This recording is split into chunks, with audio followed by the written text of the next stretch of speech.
Hello. Wine tasting, cherry picking, train യാത്ര എല്ലാം ഉള്ള ഫാമിലെ കുറച്ച് കാഴ്ചകൾ നമുക്ക് കാണാൻ പോകാം. എന്നാ വായോ.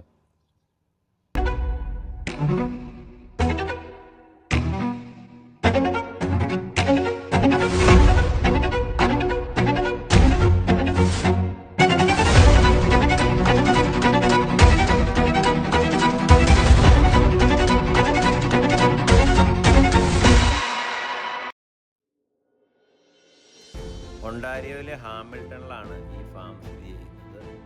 ആദ്യം നമുക്ക് കുറച്ച് സ്വീറ്റ് ചെറി പിക്ക് ചെയ്ത് നോക്കാം. കുറേ ചെറി താഴെയുണ്ട്, പക്ഷേ കൂടുതലും മുകൾ ഭാഗത്താണ്. കൂണികൾ, എല്ലാ മരത്തിൻ്റെയും ചുവട്ടിൽ കൂണികളുണ്ട്. അപ്പോൾ നമുക്ക് കയറി അവിടെ നിന്ന് പിക്ക് ചെയ്യാം. 2 ബോക്സുകളാണ് നമുക്ക് അവിടെ നിന്ന് ലഭിക്കുക. 4 LBയുടെയും 6 LBയുടെയും. $40 $60 അതിന് റേറ്റ് വരുന്നത്.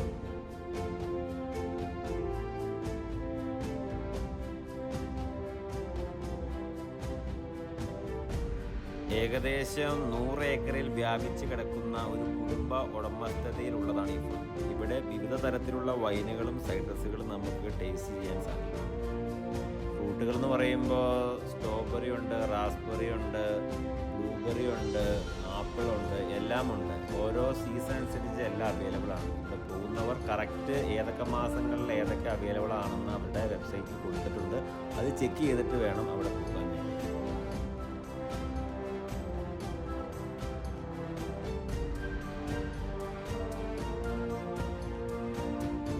വൈൻ ടേസ്റ്റിങ്ങിൽ സ്വീറ്റ് കൂടിയതുമുണ്ട്, കുറഞ്ഞതുമുണ്ട്. 4 ഫ്ലേവർ ടേസ്റ്റ് ചെയ്യുന്നതിന് $90 ചാർജ് വരുന്നത്.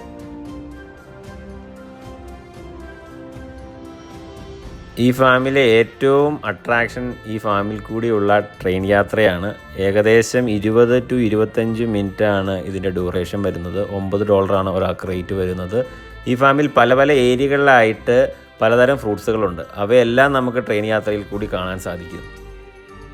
ഈ എസ്റ്റേറ്റ് ഫാം വിസിറ്റ് ചെയ്യാൻ ആഗ്രഹിക്കുന്നവർ ഏറ്റവും ആദ്യം വെൽക്കം ഡെസ്കിൽ ചെന്ന് ട്രെയിൻ ടിക്കറ്റ് ബുക്ക് ചെയ്യണം. ഓരോ മണിക്കൂർ ഇടപെട്ടും ട്രെയിൻ അവൈലബിൾ ഉണ്ട്, പക്ഷേ പെട്ടെന്ന് ട്രെയിൻ ടിക്കറ്റ് ഫില്ലായി പോകും.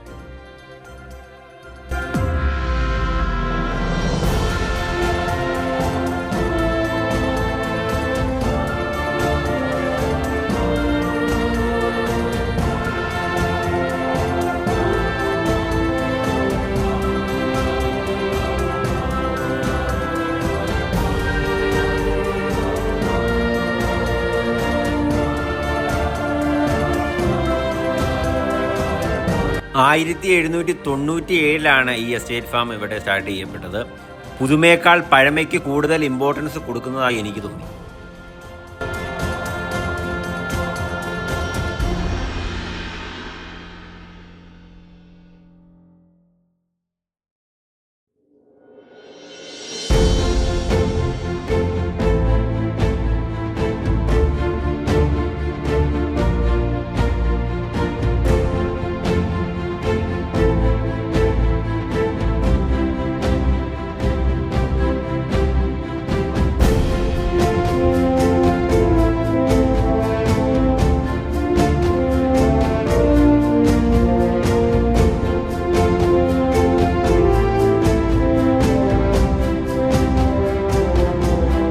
ജൂൺ ജൂലൈ മാസം പ്രധാനമായും സ്ട്രോബെറി, ചെറി വിളവെടുപ്പ് കാലമാണ്.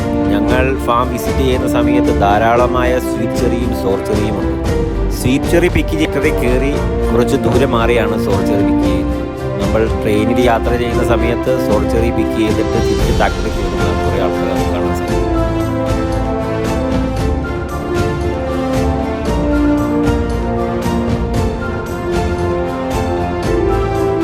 ഏകദേശം 2 നൂറ്റാണ്ടോളം പഴക്കമുള്ള ഈ എസ്റ്റേറ്റ് ഫാം തലമുറകളായി കൈമാറി കൃഷികൾക്ക് പുറമെ ടൂറിസം വഴി വരുമാനം കണ്ടെത്തിയും മുന്നോട്ട് പോയി.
അപ്പോൾ നമുക്ക് അടുത്ത വീഡിയോ കാണാം. അതുവരെ ബായ്.